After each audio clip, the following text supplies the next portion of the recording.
अस्सलाम वालेकुम dear students. आज मैं आपके साथ स्कूल बेस असेसमेंट 6 क्लास का साइंस का पेपर शेयर करूंगी।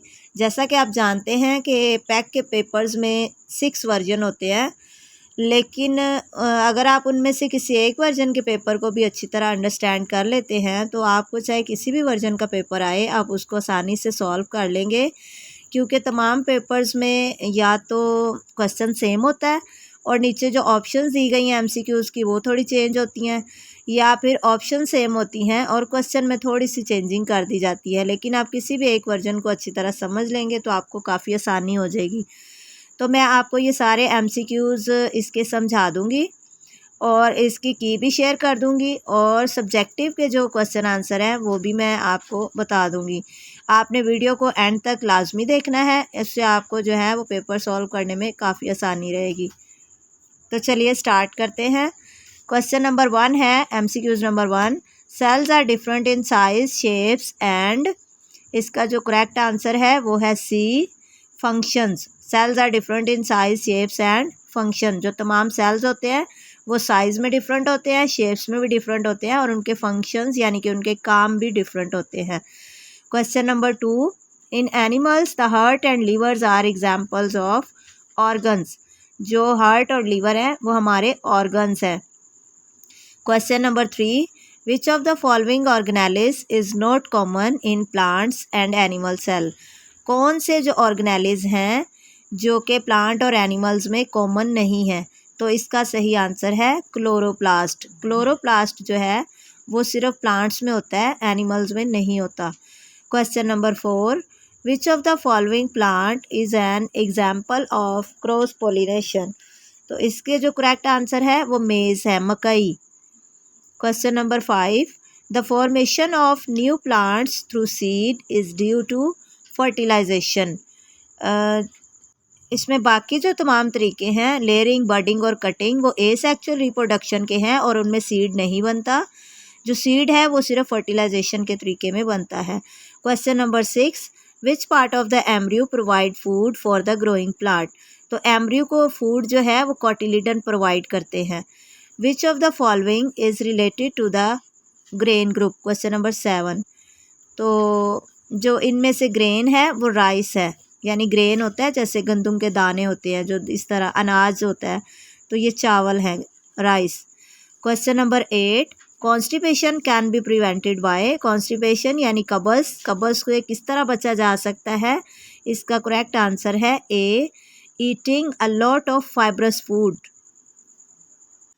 Question number 9, the organ that produces bile to digest fat is called liver. Liver के अंदर जो है वो बाइल प्रोड्यूस होता है और जो कि चिकनाई को हज़म करने के लिए बाइल पैदा करता है। Question number 10, which part of the food is mainly digested by stomach.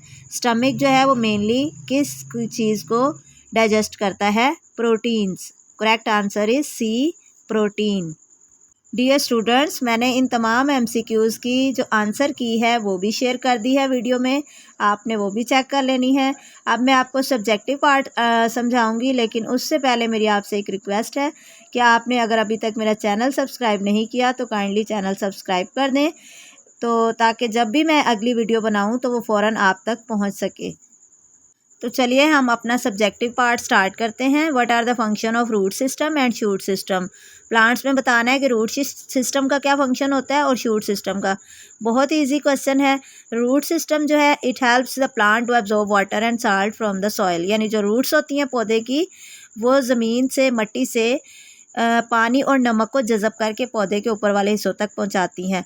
और shoot system it help the movement of water, food making and producing seed. जो पौधे की टहनी होती है, जो उसकी शाख होती है, जो शूट सिस्टम उसका होता है, तो वो उसका क्या काम होता है कि पानी की मूवमेंट, यानी पानी जो नीचे से जा रहा है उसको ऊपर वाले हिस्सों तक पहुंचाना, और फूड जो पत्तों में प्रोड्यूस हो रही है उसको निचले हिस्सों तक पहुंचाना, और सीड्स वगैरह भी वो पौधे की शाखों पे ही लगते हैं शूट सिस्टम के ऊपर।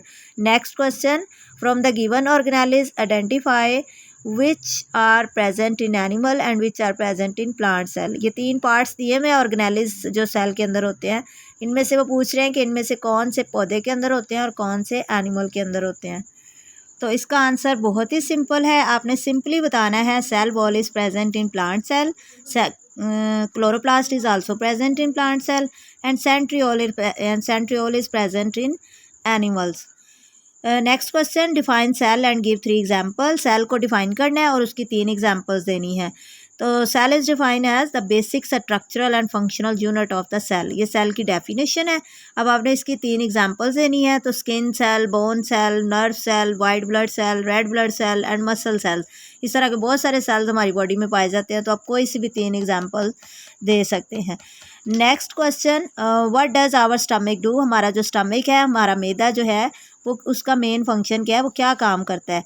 तो the stomach mixes the food, stomach जो है वो सबसे पहले फूड को मिक्स करता है, किसके साथ, with the digestive juice. Digestive juices जो हमारे स्टमक की दीवारों से जूसेस पानी सा खारिज होता है, डाइजेस्टिव जूसेस कहते हैं, वो फूड के अंदर मिक्स हो जाते हैं and it helps in the digestion of proteins and killing germs. Next question, right any 4 preventive measures for constipation, कब्ज़ को दूर करने के लिए कोई 4 तरीके आपने बताने हैं। नंबर 1 है अडॉप्टिंग अ प्रॉपर लाइफस्टाइल, कि हमें अपना लाइफस्टाइल ठीक करना होगा, यानी जैसे कि खाना खाने के बाद लेटते नहीं हैं, कोई खाना खाने के बाद वॉक करनी चाहिए। नंबर 2 है टेकिंग रेगुलर एक्सरसाइज, हमें रेगुलर एक्सरसाइज करनी चाहिए। Number 3 eating lot of fibre food, हमें फाइबर फूड जो है वो ज़्यादा इस्तेमाल करनी चाहिए, जिसमें धागे धागे से होते हैं, यानी जैसे कि फ्रूट्स होते हैं, vegetable, cereals. Number 4 drinking plenty of water, तो हमें ज़्यादा से ज़्यादा पानी पीना चाहिए, कम से कम 8 गिलास जो है ना वो लाजमी पीने चाहिए। And number 5 going to washroom when we have the urge, और जब हमें वॉशरूम आए तो हमें फ़ौरन वॉशरूम में जाना चाहिए।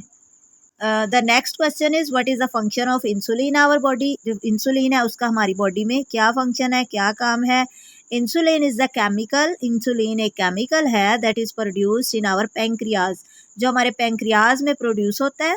और insulin helps to reduce the blood sugar, और हमारे बॉडी में शुगर को कंट्रोल करता है। हम जितना भी मीठे खाने खाते हैं जिसमें शुगर होती है, तो इंसुलिन का काम है कि जितनी शुगर की बॉडी को ज़रूरत होती है उतनी रहने देता है, और बाकी जो है वो वेस्ट मटेरियल में शामिल कर देता है। Next question, right the chemical composition of protein, protein जो है वो किस चीज़ से मिलकर बनी है, वो किन चीज़ों से मिलकर बनी है, कौन कौन सी एलिमेंट इसके अंदर होती हैं। तो ये 4 एलिमेंट्स के नाम आपने याद करने हैं, carbon, hydrogen, oxygen, nitrogen. Next question, how fats maintain body functions of organism, fats जो है वो किस तरह से हमारे बॉडी फंक्शन को मेंटेन करते हैं। Fats are stored under our skin and protect our body from the effect of temperature changes, तो फैट्स जो है वो चर्बी को कहते हैं, और चर्बी जो है वो हमारी स्किन के बिल्कुल नीचे चर्बी की एक तह बन जाती है, और वो तह अगर मोटी तह होगी तो फिर वो बाहर से आने वाले किसी भी टेम्परेचर चेंज को बॉडी तक नहीं पहुंचने देती, और इस वजह से हमें फिर सर्दी या गर्मी ज़्यादा महसूस नहीं होती। बनिस्बत इनके जो कमज़ोर लोग होते हैं, जिनके अंदर फैट्स की इतनी तह नहीं होती, वो लोग ज़्यादा ठंड और गर्मी को महसूस करते हैं। They give safety cover to vital body organ, तो ये हमारे जो अंदर बॉडी पार्ट्स होते हैं like heart, brain, kidney, liver, तो इनकी हिफाजत भी करते हैं, उनको प्रोटेक्ट करते हैं। They keep our bodies warm, इसके अलावा ये हमारी बॉडी को गर्म भी रखते हैं। Fats are the secondary source of energy, इसके अलावा ये सेकेंडरी सोर्स ऑफ एनर्जी भी हैं, यानी जब हम कोई खाना वगैरह नहीं खाएंगे तो हमारी बॉडी फैट्स में से एनर्जी लेके उस पे बॉडी फंक्शंस जो हैं वो होते रहते हैं। They are used as a source of energy during the shortage of carbohydrate, तो जब कार्बोहाइड्रेट वाली फूड कोई हम नहीं ले रहे तो हमारी बॉडी फैट्स जो हमारी बॉडी में चर्बी जमा हुई होगी वहाँ से food. Next question, right any 3 sources of carbohydrate and protein both, कि हम कार्बोहाइड्रेट और प्रोटीन कौन कौन सी फूड से हम वो हासिल करते हैं, उनके क्या सोर्सेज हैं। तो कार्बोहाइड्रेट्स हमें राइस से मिलता है, ब्रेड, चपाती, बनाना, पोटैटोज़, इन तमाम चीज़ों के अंदर कार्बोहाइड्रेट होता है। एंड प्रोटीन होती है मिल्क के अंदर, चिकन, एग, फ़िश और पल्सेस, पल्सेस कहते हैं दालों को, तो इन तमाम चीज़ों के अंदर प्रोटीन होती है। So dear students, best of luck for your paper, मिलते हैं नेक्स्ट वीडियो में, तब तक के लिए अल्लाह हाफिज़।